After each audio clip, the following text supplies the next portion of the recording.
Let's go. Welcome to the SOULFAM Podcast, where we expand your personal universe. I'm Diana Marquetta, and in each episode, SOULFAM co-founder, co-creator Lexi Strummer-Solden and I interview the world's most rising and longtime experts in consciousness, spirituality, entertainment, healing, and science. From Earth's dimensions and dimensions way, way beyond.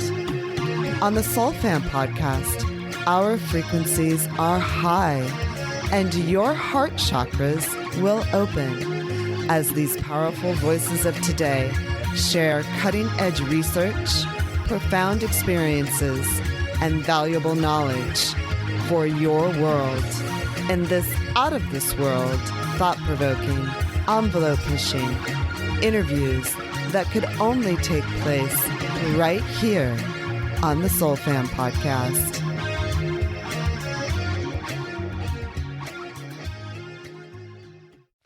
A PR executive, Jaime Rupert, director of Rhino911, a U.S.-based nonprofit organization acting in South Africa, thought she had it all. A high-heeled girl in Chanel suits, attending cocktail hour and fluffy events, Jaime lived life well until she heard the sound of this call.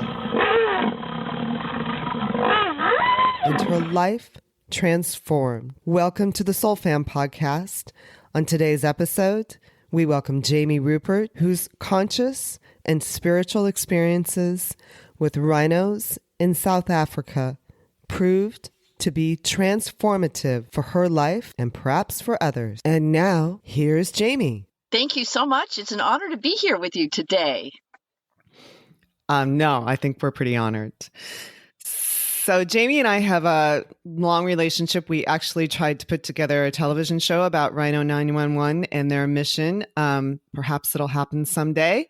But I am bringing Jaime to the SOULFAM audience because we felt that at this time on this planet, there may be a deeper message to the universe and to the greater population about endangered species and the work in particular that Jaime and the Rhino911 organization do, and their very holistic approach to saving the rhinos. And then really, we want to share with you Jaime's personal story and how she's connected with the rhinos during her work in South Africa. How's that for an intro? Wow.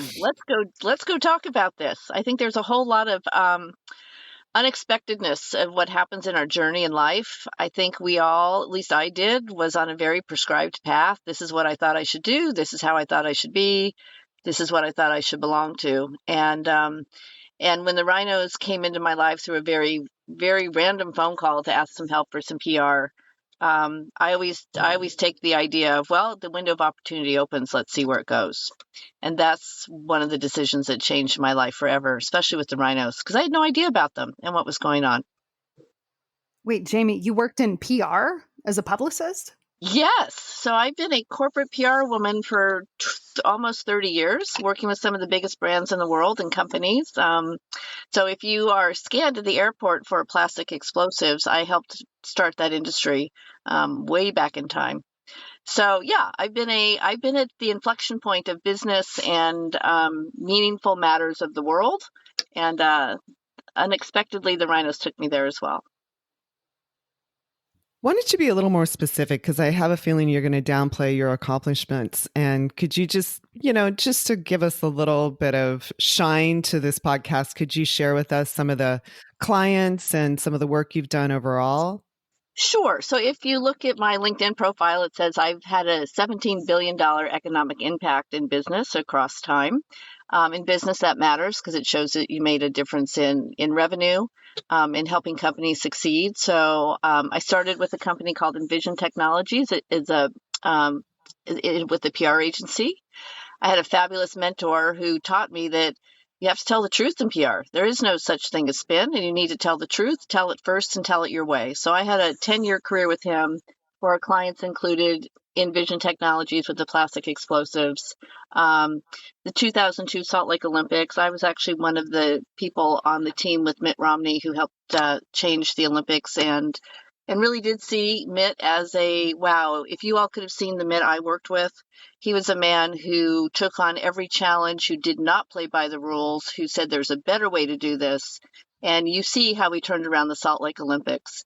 To have been part of that was amazing. $400 million in debt 2.5 years ago. How in the world do you come out of that? And he led us to a $100 million profit that we were able to donate to the community.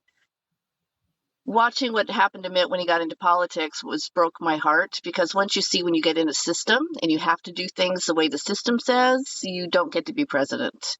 Because he's a very nice man. I've met him too, Oh. and I've seen him do that Hava Nagila at a wedding. He's so nice. No. He's the nicest person. I mean, to the point where I'm like, "Hi, Uncle Mitt," and he's like, "I'm not your uncle, but it's nice to chat with you." Yeah, no, he's a magnificent human being, and really the soul of him is one I admire, and he taught me so many great lessons. But I started to learn what happens when you have to do things a certain way and you have to conform. You lose your independence and your ability to really make change happen.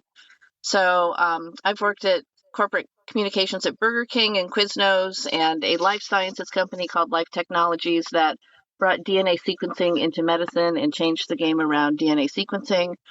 So we could have personalized medicine and actually have your genome work on your behalf to be able to help you heal.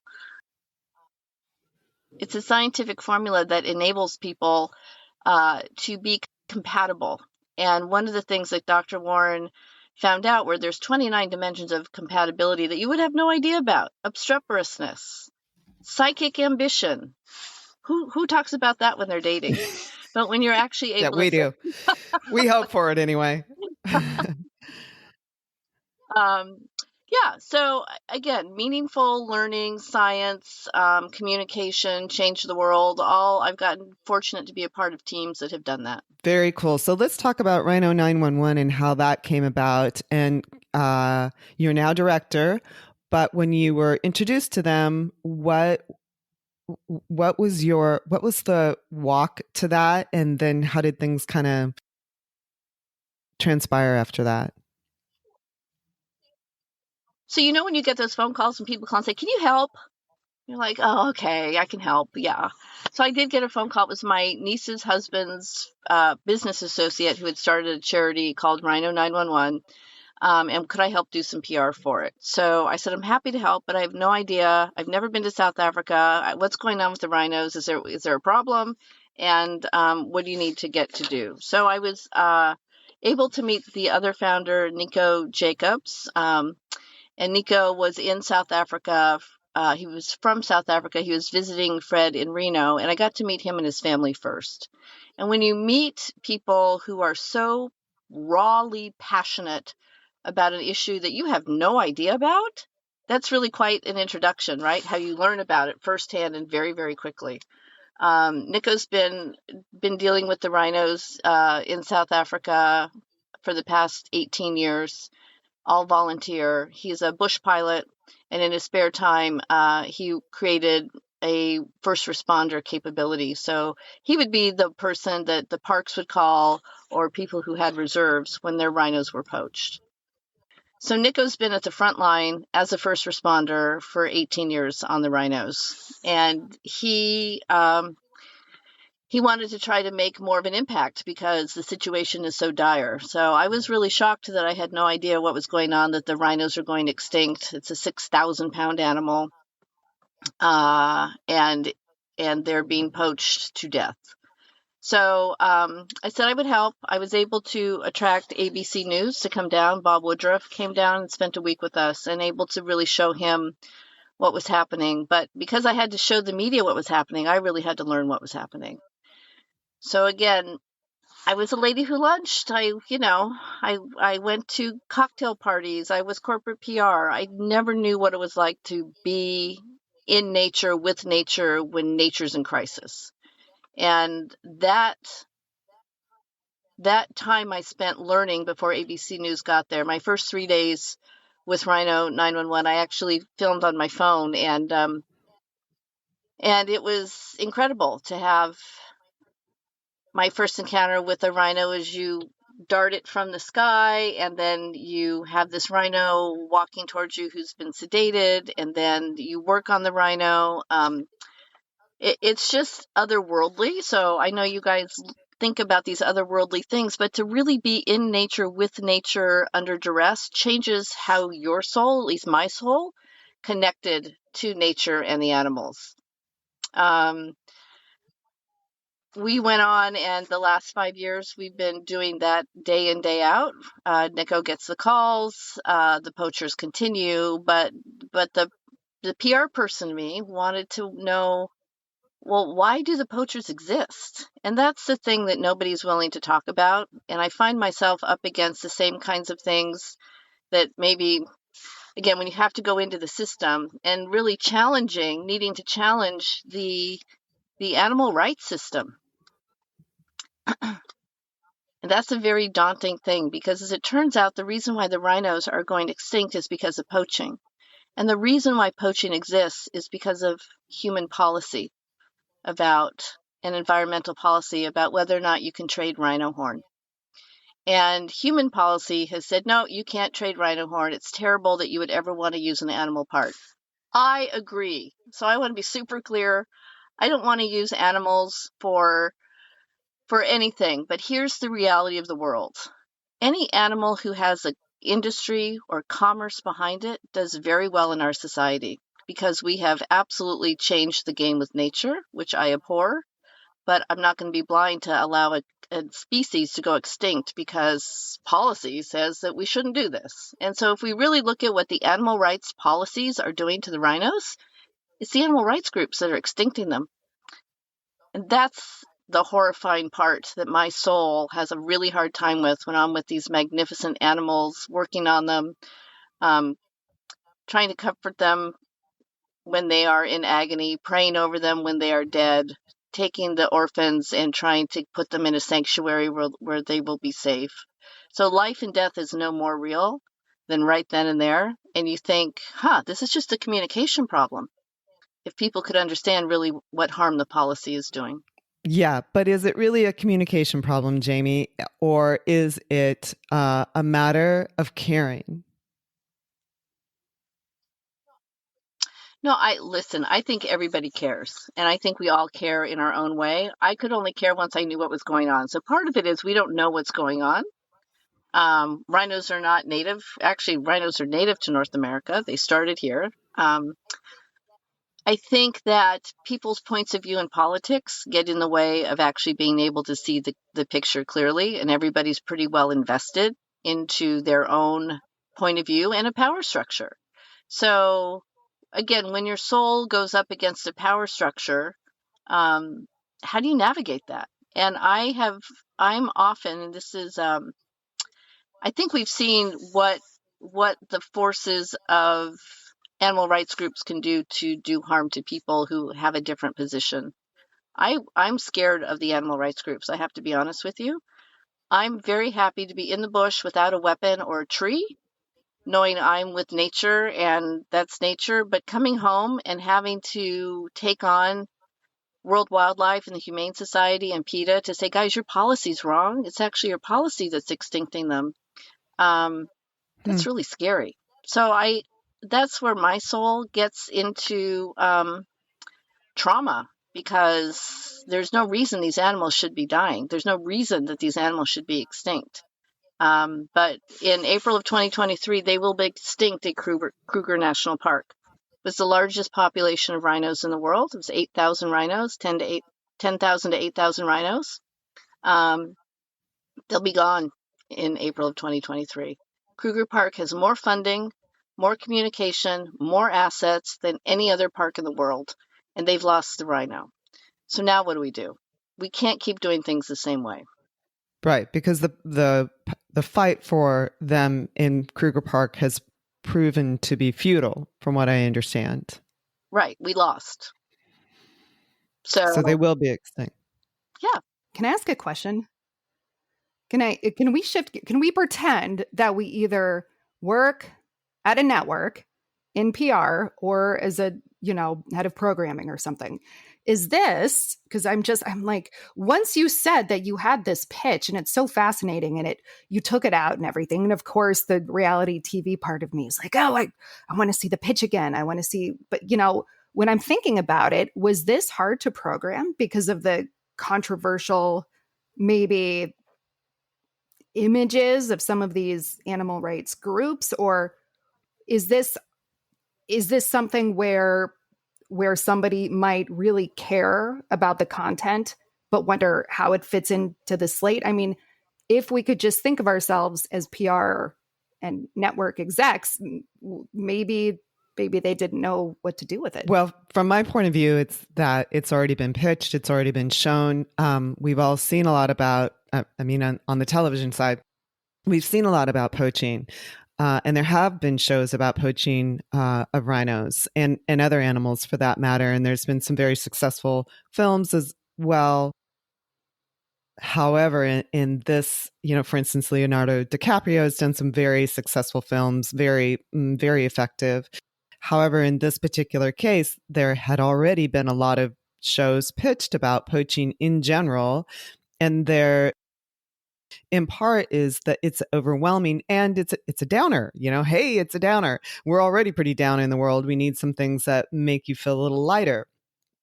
However, I think in this case, with Jamie in particular, she's had a very transformational sort of process, and I don't mean to ignore your question, but I feel like bringing the personal, like her personal encounters with the rhinos, I'm curious to know more about that specifically, and then perhaps you can answer Lexi's question at the same time.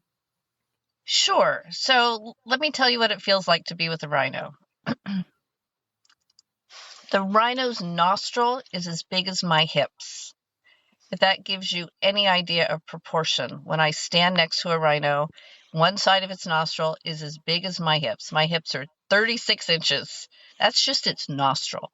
The size of this animal, its horn, the power of the animal is... But what comes off of a rhino is the most gentle energy you could ever fathom. And I have had the fortunate misfortune, because I don't believe rhino sanctuaries should exist because we shouldn't be extincting the animal. But I've had the fortunate experience to be inside the sanctuaries and be with them. They're like giant Labradors. I know that seems hard to believe for an animal that's been given such a, fierce, and trust me, they're fierce. And when they run at you, it's horrible.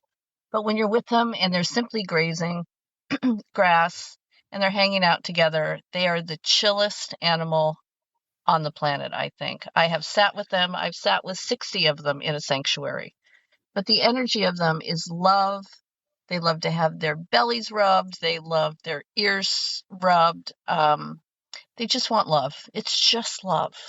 And so the peacefulness of this animal is overwhelming. When you're with them and they run, they are the quietest. You wouldn't hear one running up to you. That's what's so amazing about them. You would think with 6 tons crashing onto the ground. It's not. They're like these light animals that can run by you and you don't even know they're there. So this majesty of them and the soulful presence, and then when you're with them and they've been poached and you see the amount of agony they've been put through because the poachers shoot them and then they hack their face off while they're still alive to get to the horn. So I've been there when it's a raw, fresh poaching. I've been there with babies crying for their moms.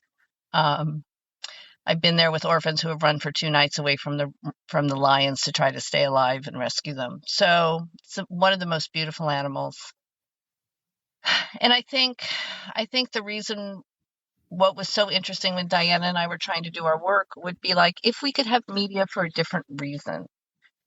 The media in the show was actually to show that you can change the world, that we can make it better, that if we approach things differently. But it is, and again, it's an overwrought analogy. It's a war on the animals. And the war is on the animals because of policy. And if we could just have gotten that message out to help the people that are making the policy move and see it's not working, and see now we've lost, we think we're down to less than 8,000 rhinos on the planet. At least in South Africa, they have 85% of the world's rhinos. The black rhino, there's probably 3,000 left. It's a 6,000-pound animal. Policy got us here. Policy can get us out. But policy only meets every 2 or 3 years, and everybody debates. And so it's governed by a group called CITES, Convention on the International Trade of Endangered Species, and they do a great job. Out of the UN, all the countries in the world pretty much belong to it, but every country gets the same vote. So Syria, that has no rhinos, gets to vote on rhino policy in South Africa and what should happen. The animal rights group, there's more people attending that than anybody else, and they raise a lot of money. Look, there's hundreds of millions of dollars raised to save the rhino. I can tell you, in all of my time in South Africa, I did not meet one organization who received one dime of any of the money from World Wildlife, from Humane Society. I don't know where that money's gone. I don't know why it's not being put to use to actually deploy rangers and security and the things you've got to do to win a war. Nothing's happening. So that's the other question I have for everybody else is, where's the money? It's not there. And I had one of the park managers when I first got there say to me, "Where are the Americans? Where are you guys in this? Why aren't you helping?" It's like, where? I don't know, but I'm here and I'm going to do everything I can to help. So if we could just look at this differently as media people and challenge the status quo and not take that because a political body says it has to be a certain way, that's really the right thing to do when your proof is the rhino's going extinct because of policy. Rhinos don't need to be killed for their horn. Their horn is like your fingernail or hair. It grows. We could have a breeding herd of rhinos that could simply be bred for their horn and let all the rest of the rhinos be in the wild and be safe, because the majority of that population, it's 6 tons a year of rhino horn. That's 1,100 rhinos. And if you look at the poaching numbers, they're pretty close to 1,100 rhinos every year because that's the demand.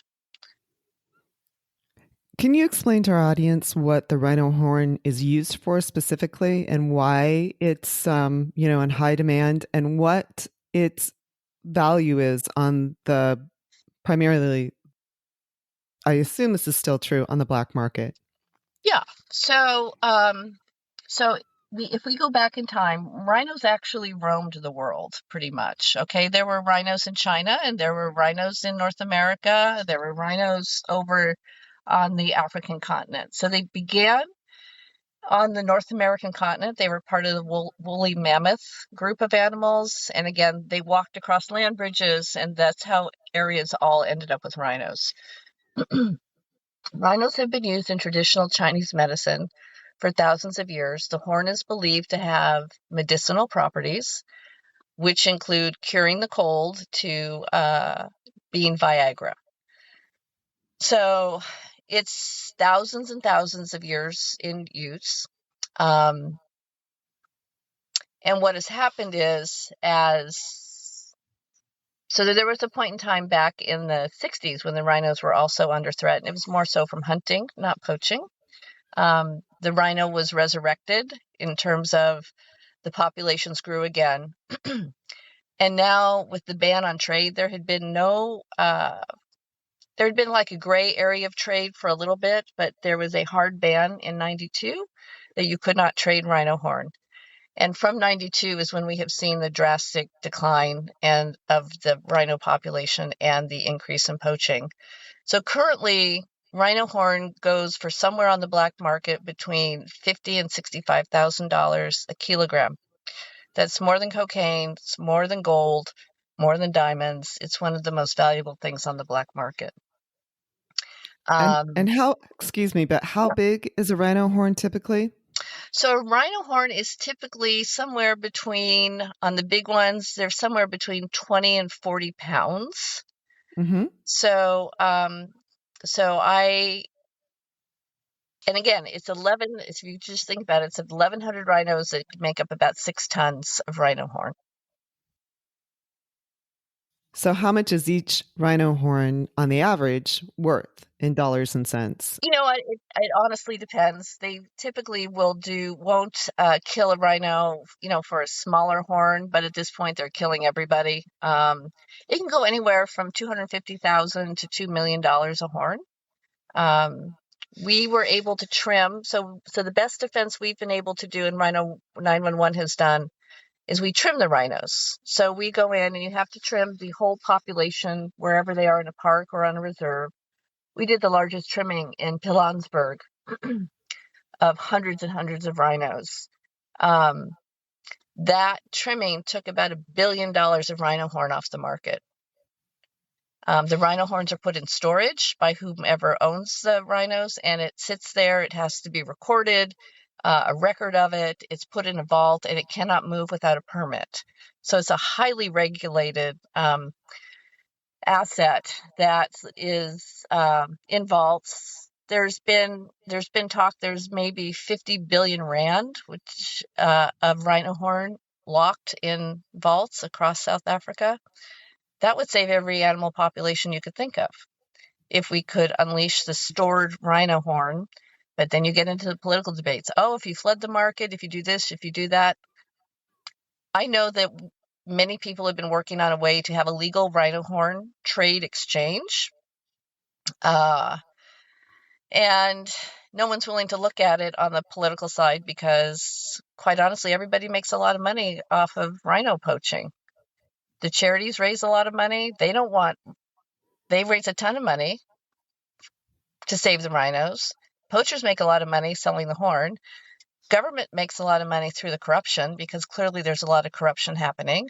Most of the jobs in the parks are inside jobs. It's people that have given information to where the rhinos are. So again, this is a phenomenal series. If somebody would look beyond just a dead rhino and a slaughtered face, the dynamics that go on the international front, on the human front, on the animal front, the veterinarians who are heroes trying to, get bullets out of rhinos while blood's pouring out of them, the sweet rhinos that are walking towards you because you've been able to save their mom. I mean, the humanness of this, to me, is beyond any action film because it's real, it's ongoing, it's day to day, and the people on the ground who are doing this every day are some of the most heroic and magical people you could ever meet. Hearts and souls, men and women, diversity across the board. Everybody's in this together, but we're losing. Let's go back to you. Okay. How has this changed you? Well, like you said, the rhinos proved me wrong. The things that we think we have it all in the world, when you get down to the meaning of life and what it feels like to be alive and what it feels like to be a member of this planet, that's where the rhinos grounded me, brought me to life. I am,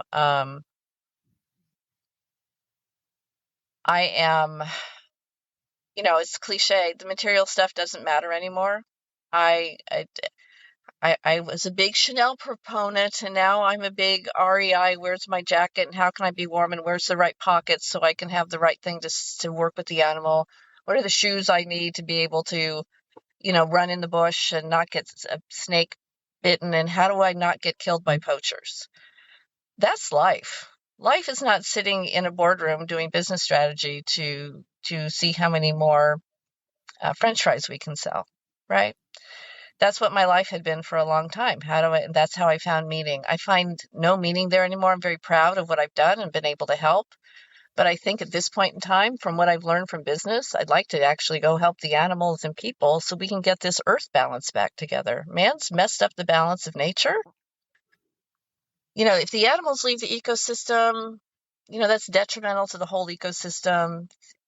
It's such about life. And once you get all this other humanness off of us and get back to the spiritual soul of your soul connecting with the trees and the plants and the animals, and you watch the cheetah go by and here comes the lion, and You watch the hippos fight. You watch life in nature, real in action, not in a zoo, and you're in it. And you're in the place, what I find most interesting, you're in the place where we all come from. It's the cradle of humanity is where this is. And we are lost our humanity completely in the place that we've come from. So that pull to maybe what's so old about us as a species, I feel very greatly there. When you see the different landscapes in South Africa, you see the different animals, the desert, the birds, the sounds, and you learn the ways of the bush. When you learn the ways of the bush, I think I'm going to be a better businesswoman someday because, wow, it's very crafty to have to learn your way in the bush. I'm a better human for it. I'm a more frustrated human because I see I can't bring what I learned as a human to help the animals. So it's frustrating, but it's the most meaningful thing I've ever done. So how does somebody who's, living in an apartment with 2 kids and needs to, get groceries today or, has to hustle to work at 9 tomorrow morning and thank heavens I'm done with work at 5:00 tomorrow afternoon, how do they connect in a way with nature that gives them a sense of being able to either do something about this or even just understand it? Yeah, that's such a good question. I wish I had a really good answer. Here's what I think about. I know prayer works. I've watched it work too many times in too many impossible situations. I think being able to connect spiritually just to the energy of Earth and our planet is a lot of work you can do just yourself without having to expend $1 or go research or go become an advocate. I think it's just spreading awareness. One of the things that Nico said to me, he said, Jamie, we need money, but we really need awareness. So even if someone were to say, how could we let the rhino go extinct by policy? If we could just even get a groundswell of questions about that. And again, the policy people will come back with their policy, but how do we get beyond policy to that things that's better than movies, things that's more real than movies? That's life and our life and the lives of our children. And I don't have children, but man, I don't want children not have rhinos or elephants. And you can even look at some of the policy around the elephants. There's way too many elephants in Botswana. There's 30,000 too many elephants. Elephants eat everything and destroy the landscape. But because of policy, you're not allowed to move the elephants. Got to keep them where they are because we put up fences. They're not allowed to roam around Africa anymore. We don't move animals. They're going to eat themselves to death because they've eaten everything. Then everything dies. Then the answer goes, well, you have to kill them. Well, nobody wants to kill an elephant ever. But you have an overpopulation, but you have too few elephants in northern Africa. It's policy. It's all policy. Even here with when you hear human-animal conflict, it's not human-animal conflict. It's policy conflict. So again, I think if you're home, pray for these animals. I've seen miracles happen, but just ask the question, why? And just ask somebody, did you know that the rhinos are going extinct? If we could get a groundswell of people understanding just that, I think there's hope. So, as a successful executive woman, has this been something you had hoped to experience? Something you anticipated in your life? Oh, God, no. No. I faint when I cut myself. I get nauseous if I look at someone else bleeding. I do not have an outdoors background. I never went camping. I stayed home from school, so I didn't have to go on that let's go camping for a week at school. I was never one who encountered nature. I was never thought myself capable of doing these things. The other thing I had to do is I had to learn how to shoot. And it was learn to shoot because when you're under fire from poachers, I was told you're going to have to, you may have to protect yourself. You need to be able to pick up a gun and be able to shoot. I never shoot. Are you kidding? I'm a pretty good markswoman now. I've learned how to shoot. I've learned how to shoot different guns because that's what it calls for. It calls for a different kind of person that I had no idea that I was, and I could do it. So the funniest thing for me is when I got home and I started to show people my pictures, they'd go, "Wow, you're a badass." Trust me, I'm the furthest woman away from a badass you could ever talk to. But you know what? I am, because I got to go do something that was bigger than myself on behalf of something that's more than myself, and had to develop a skill set I didn't think I was capable of. So trust me, at this age, when you're supposed to be retiring, I'm just figuring out how to go out and live this next adventure because I want to go help. So it invigorated me in a way I had no idea about, but no, this was never in my plans. Since the SOULFAM podcast is about consciousness and spirituality, is there a meditation or is there something you found, even in being in South Africa, that you really connected with on a spiritual, conscious sort of level, as well with the animals, something that helped you connect even more deeply with the animals? Maybe new traditions? I don't know. Yeah, I think, again, having the enormous fortune of being present in nature.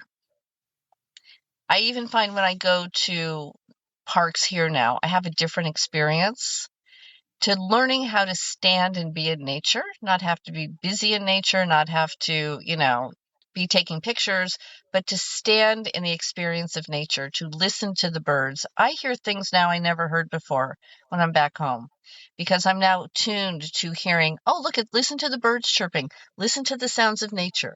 It's all around us. So that's been my practice that I've been able to do. I look at the stars differently. I see the sky differently. I have a hard time with the moon, to be honest, because the moon now for poachers, it brings so much moonlight to the poaching scene that it's easier for poachers to poach during the moonlight. So I had to wrestle with the moon for a while, because instead of looking at that beautiful big full moon, I'd be like, oh, here comes a death moon, right? So understanding how man has corrupted the goodness of nature, even by moonlight. So that's what I've done. I've brought just that presence of nature with me where I am. At home in my backyard, when I wake up, I listen out the window differently. But when I stand wholly in nature in South Africa, it's a connectivity and a spirituality I never thought I would feel. Do you feel like that's something that other women, just the rest of the population can experience in general? Something you could share with them to sort of help them reconnect to nature? Yeah,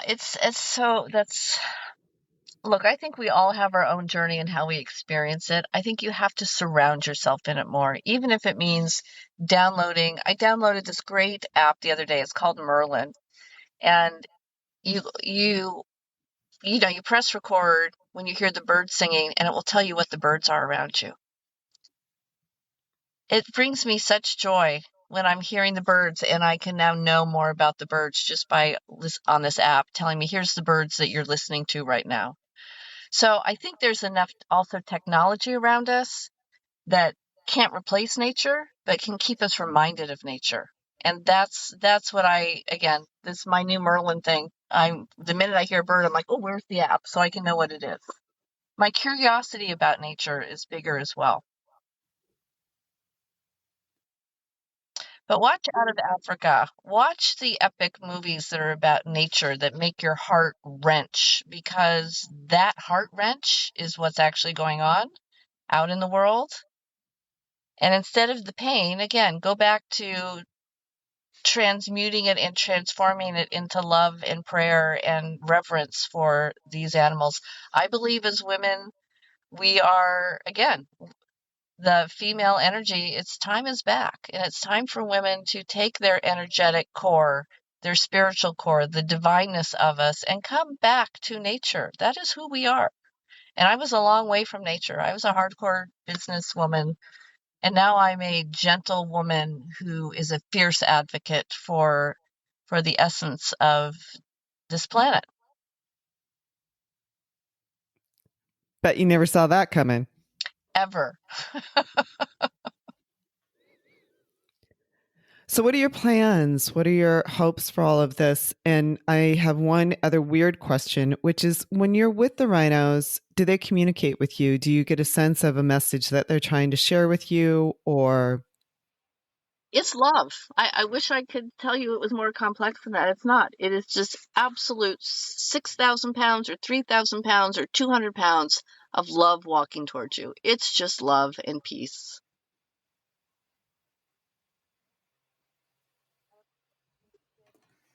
I don't know if anyone's interested in hearing the secrets of the tarot.com rhinoceros spirit animal Yes, blurb. let's hear it. Yeah, bring Just it. thought it was interesting. Okay. I just thought since rhino is definitely our animal of the day, some people work with animal totems and they might be curious.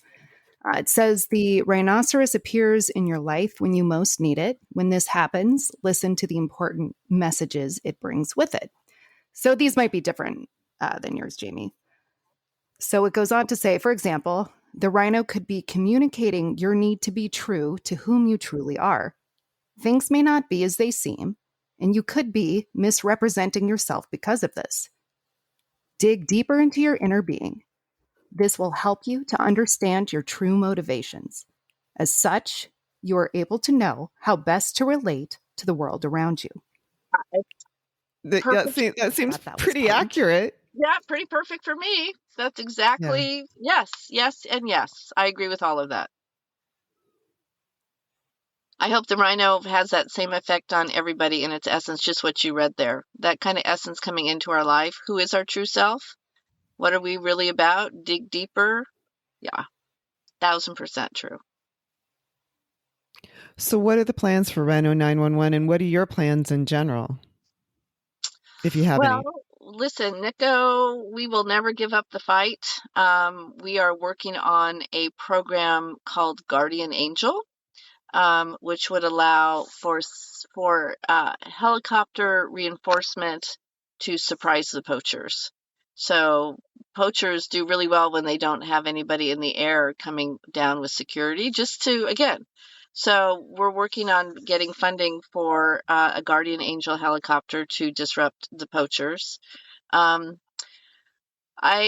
huge believers that we've got to protect what's left, and we do think there needs to be a humanitarian flight of the rhinos out of danger and put in places around the world where they can be bred safely and keep the population highly secured and safe so that we can start to breed again. And that's another thing that we're working on. We would love to be able to unify. There's lots of different rhino owners in the U.S. between the zoos and private people who are hoping to also protect the species. We all need to come together and really pool our resources. And again, never stop finding a way forward. I would love to go to the CITES meeting.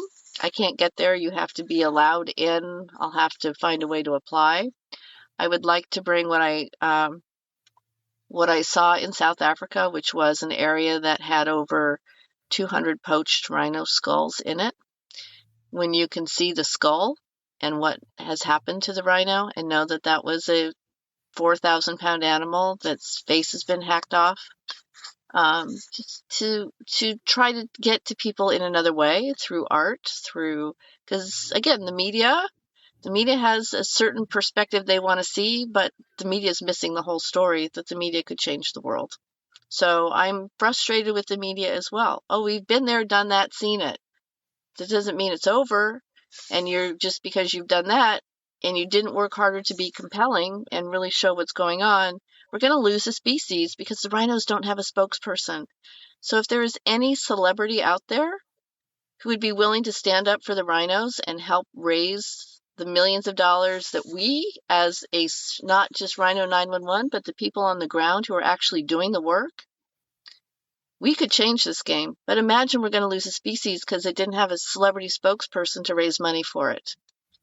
So, and I'd actually like to sue the CITES organization on behalf of the rhinos and give the rhinos a voice, but I've been told animals don't have legal standing. How cruel is that? It's pretty cruel. Yeah, I would imagine the rhinos aren't alone. I bet there's a few other species that don't have any legal standing. There's some pangolin, and there's, again, and to pretend we can change culture in 10 years, we can't. To pretend that unfortunately animals as commerce doesn't exist, we can't.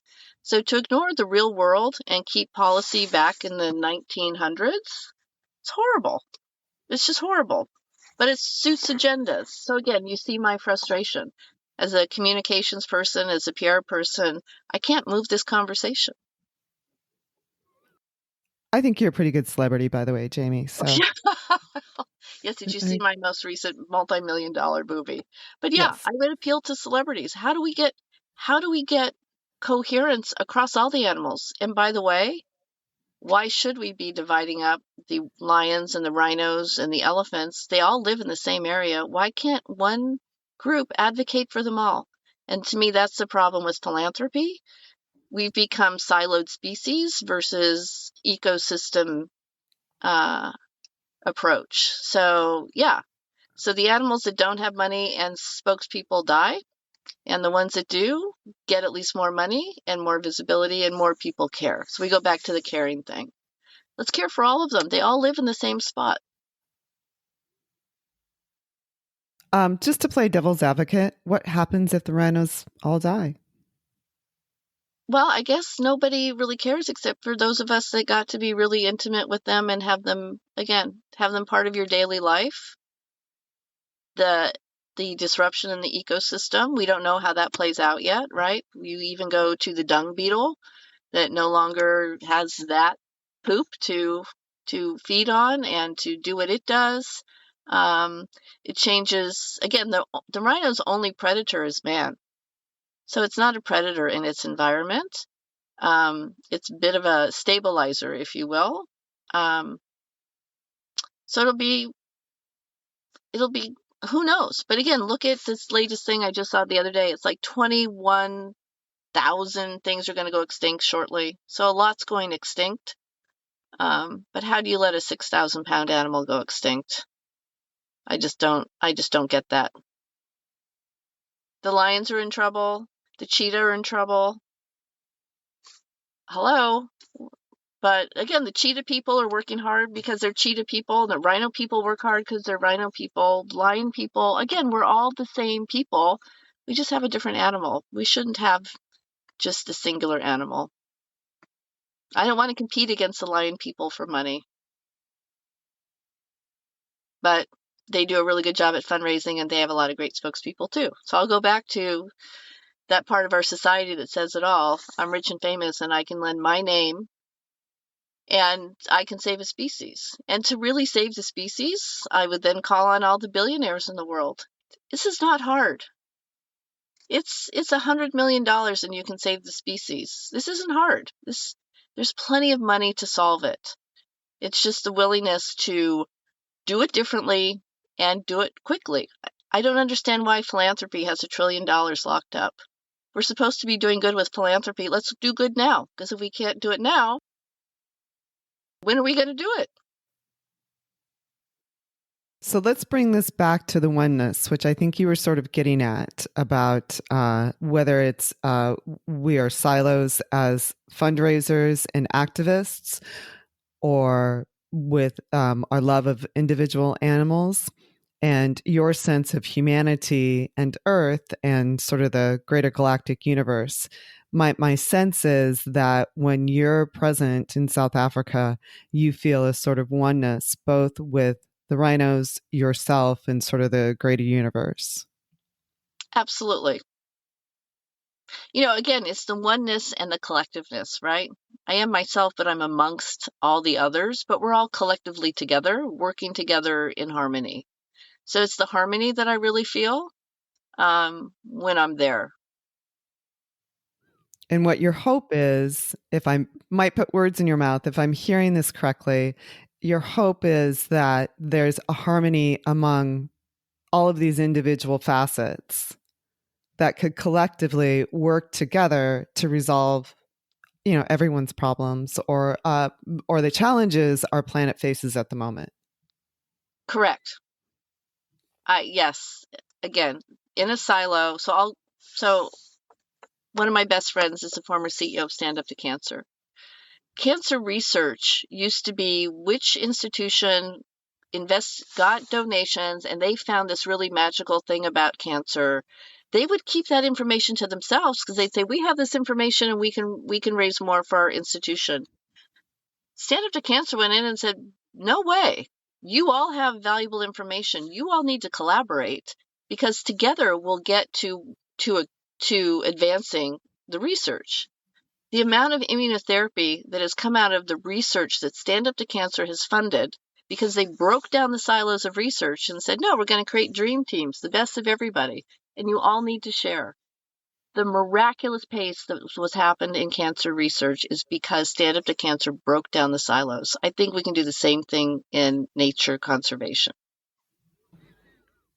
Jamie, I think you're the best person to lead this call. I love you guys. And it's so wonderful when, again, we can all talk just and have a conversation and have points of view. The more we can get back to being able to do that and solve, I think we'll all be tremendous leaders to help this planet and all the beings and the consciousness and raise the consciousness to a higher level. That's our job. Not to go lower, but to go higher. Well, that says it for the SOULFAM podcast.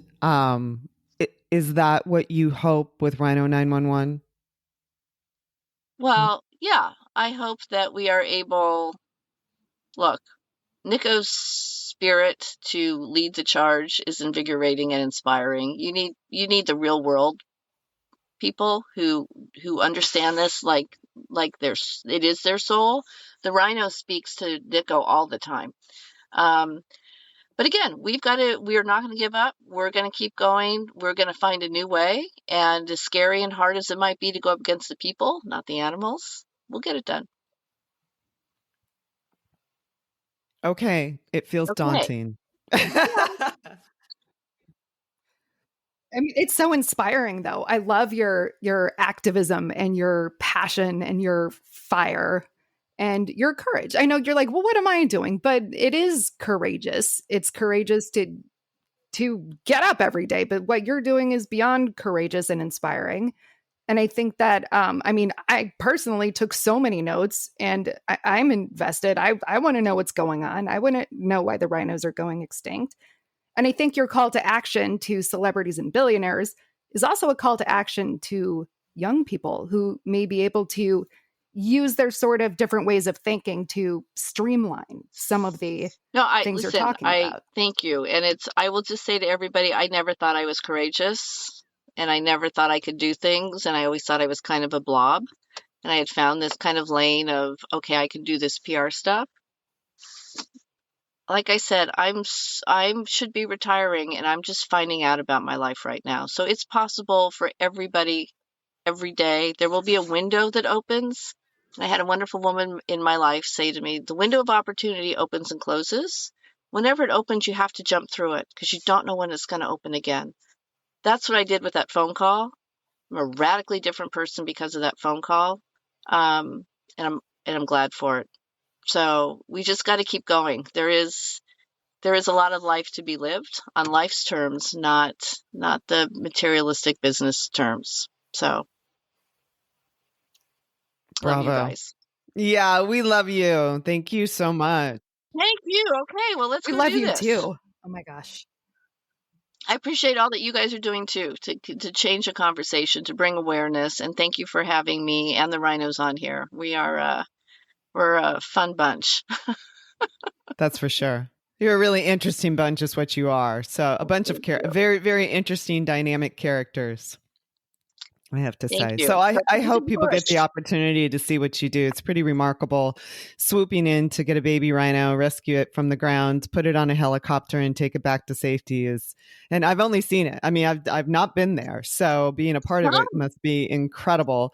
But just watching it itself is really remarkable, and bringing those babies back to safety, and all the things that you guys have gone through in the last several years. It's really remarkable. It's an amazing team. So it does take a team of people to do it. But yeah, and again, the animals are worth it every day.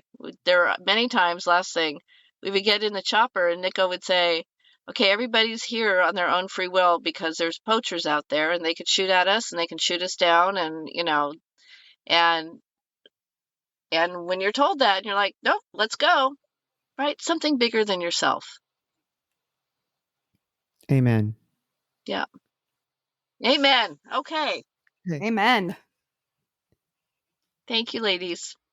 Thank you, Jamie. And then, okay, let's get back to this 1 second. I got lost in this conversation. How do people get in touch with you? Do you have a website? Do you have an Instagram? How do people, if they want to get involved, what's the motive? Absolutely. So we have Rhino911.com. We're on Facebook and on Instagram. So find us there. We do have an email that you can connect with us.